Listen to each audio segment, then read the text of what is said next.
The first quarter fiscal update is out, and it shows Alberta's ride on the revenue roller coaster continues. The budget deficit for 2025-26 is projected to be a lot higher than the government predicted in their budget back in February. Last year, the province had a surplus of $8.3 billion.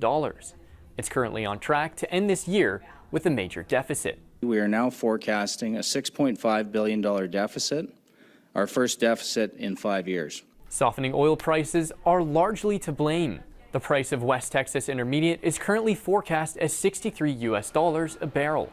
That's a $4 drop from the beginning of the year when the government released its budget. For every dollar the price drops, Alberta loses hundreds of millions of dollars in revenue.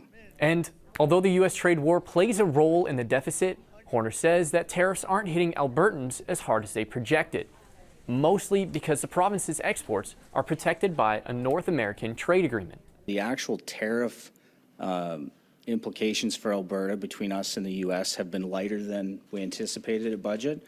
The actual weight of the tariffs is around 3% for everything that we trade with the U.S., so that's a good thing.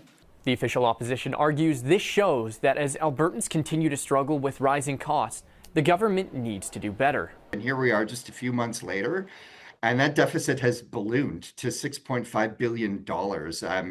This it seems to be pretty clear evidence that this government just simply doesn't know how to manage a budget and manage a province. Ellingson says the way to solve this deficit isn't to focus on oil, but to turn Alberta's attention toward other sectors. Agriculture has been the backbone of the economy in Alberta since we have known this place to be called Alberta and before. And that is an incredible area to start with. Alberta has also added nearly $650 million in expenses related to new agreements with various unions, while negotiations with others are ongoing.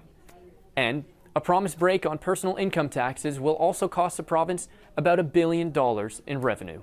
Tristan, Mottershead, CBC News, Edmonton.